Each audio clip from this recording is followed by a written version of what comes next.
नमस्कार मंडळी. बाजरीचे पदार्थ खाणं खूप फायदेशीर असतं, विशेषतः थंडीमध्ये. कारण बाजरी ही उष्ण असते. बाजरीत भरपूर फायबर असतं, ते योग्य पचन राखण्यास मदत करतं. जर तुम्हाला सतत सर्दी खोकला असेल तर आहारामध्ये बाजरीचा वापर करावा. असे एक ना अनेक फायदे आहेत बाजरी खाण्याचे. म्हणूनच आज मी तुमच्यासाठी बाजरीचा एक नवीन पदार्थ घेऊन आले आहे. रेसिपी खूप सुंदर आहे, त्यामुळे व्हिडिओ कुठेही स्किप न करता अगदी शेवटपर्यंत बघत राहा. त्यासाठी इथं मी 2 वाट्या बाजरीचं पीठ घेतलं आहे. आता हे पीठ न चाळता घेतलं आहे बरं का. आपण आता हे परातीमध्ये काढून घेऊया. आता यामध्ये आपल्याला घालायचंय 2 ते 3 चमचे बारीक रवा. सोबतच 2 ते 3 चमचे यामध्ये आपल्याला गव्हाचं पीठ घालायचंय. त्यानंतर यामध्ये घालूया चवीपुरतं मीठ, अर्धा चमचा जिरे, 1 चमचा तीळ, त्यानंतर 2 चमचे यामध्ये आपण तेल घालूया.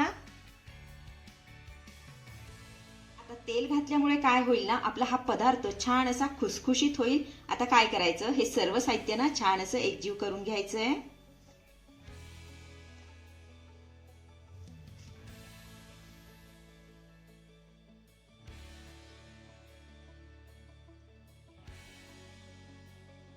आता यामध्ये घातलेलं सर्व साहित्य छान असं मी एकजीव करून घेतलेलं आहे. तर इथे तुम्ही बघू शकताय पिठाची छान अशी मूठ वळतीये, म्हणजे घातलेलं तेलाचं मोहन पिठाला छान असं लागलं गेलं आहे. आता काय करायचं, यामध्ये आपल्याला थोडंसं पाणी घालायचंय आणि आपण भाकरीला पीठ मळतो की नाही, अगदी त्या पद्धतीने पीठ मळून घ्यायचंय.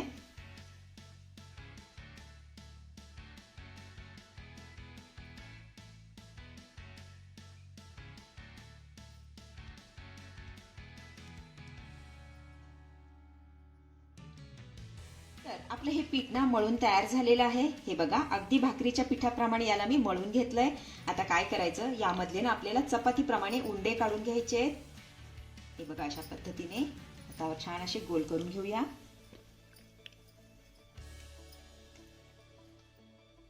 हे बघा, आता अशाच पद्धतीने सगळे उंडे आपण तयार करून घेऊया. तर इथे मी सगळे उंडे बनवून घेतलेले आहेत. आपण काय करूया, आता हे उंडे वाफवून घेऊया. त्यासाठी इथं मी इडलीची प्लेट घेतलेली आहे आणि त्याला तेल लावून घेतलेलं आहे. आता काय करूया, यामध्ये आपण हे उंडे ठेवून घेऊया.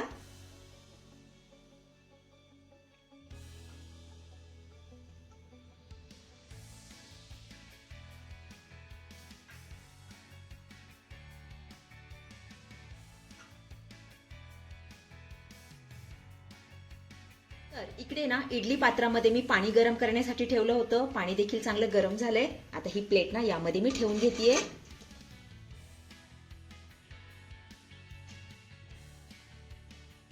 आता याला झाकण लावूया आणि मीडियम फ्लेम वरती हे उंडे 10 ते 12 मिनिटं चांगले वाफवून घेऊया. 10 ते 12 मिनिटानंतर यावरच मी झाकण काढतेय.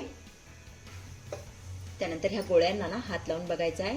हे बघा, माझ्या हाताला कुठेही पीठ चिटकत नाहीये, म्हणजे आपले हे गोळे चांगले वाफवून झालेले आहेत. गॅस बंद करूया आणि हे गोळे पूर्णपणे थंड करून घेऊया.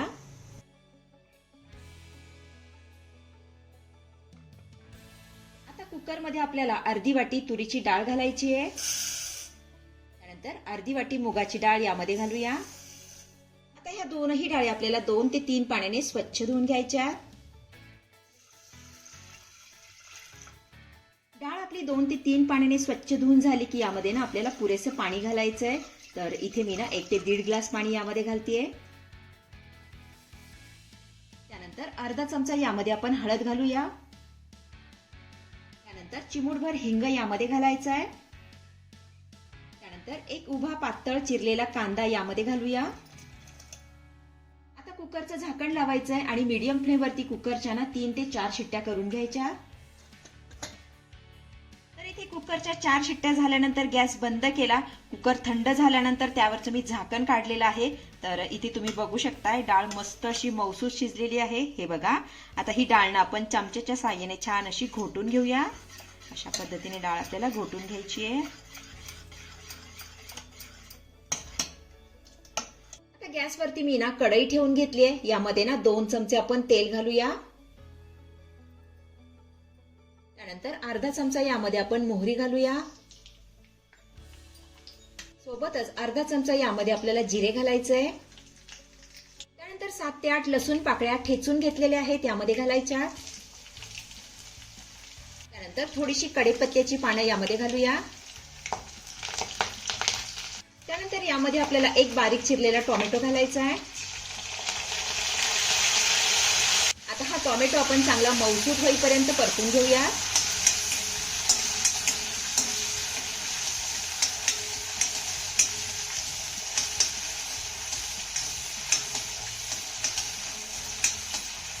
चला, इथे आपला टोमॅटो चांगला मऊसूत परतून झालेला आहे. आता यामध्ये ना आपण काही सुके मसाले घालून घेऊया.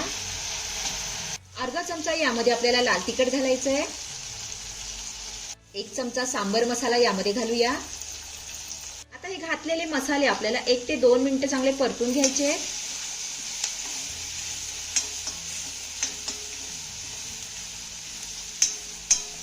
चला, इथे आपले मसाले देखील मस्त असे परतून झालेले आहेत. आता घोटलेली डाळ आपल्याला यामध्ये घालायची आहे.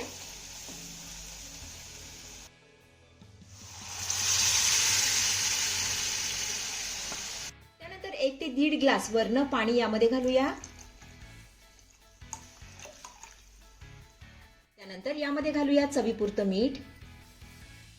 छान मिक्स करून घेऊया.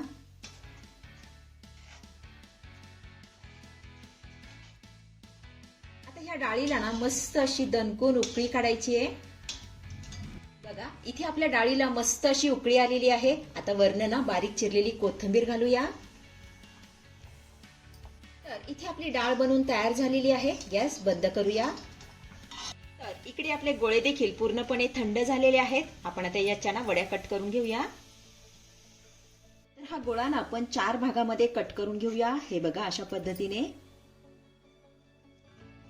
हे बघा, मस्त अशा वड्या आपल्या कट झालेल्या आहेत. आता अशाच पद्धतीने सगळ्या वड्यांना कट करून घेऊयात.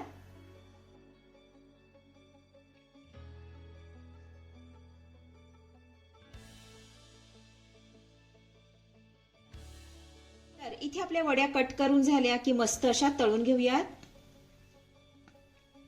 तर इथे मी ना कढईमध्ये तेल गरम करण्यासाठी ठेवलं होतं. तेल देखील चांगलं गरम झाले. आता ह्या वड्या ना यामध्ये आपल्याला सोडून छान अशा तळून घ्यायच्या.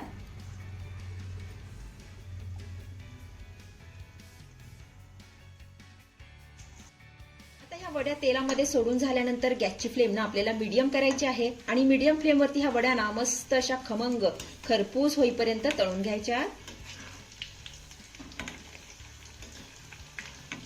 तर इथे तुम्ही बघू शकता वड्यांचा रंग बदललेला आहे. छान असा सोनेरी रंग आलेला आहे. तर आपल्या ह्या बाजरीच्या पिठाच्या बट्ट्या तळून झाल्यात, काढून घेऊया. आता अशाच पद्धतीने सगळ्या बट्ट्या मी तळून घेतेय.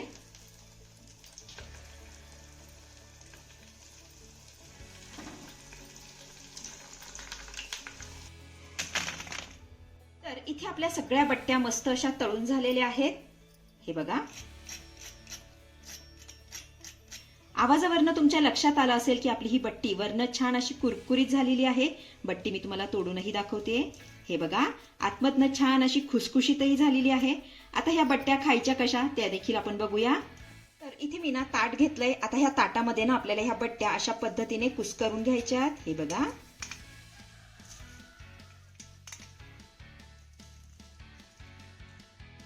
बट्ट्या आपल्या छान अशा कुस्करून झाल्या की तयार केलेली गरमागरम डाळ यावरती घालायची आहे.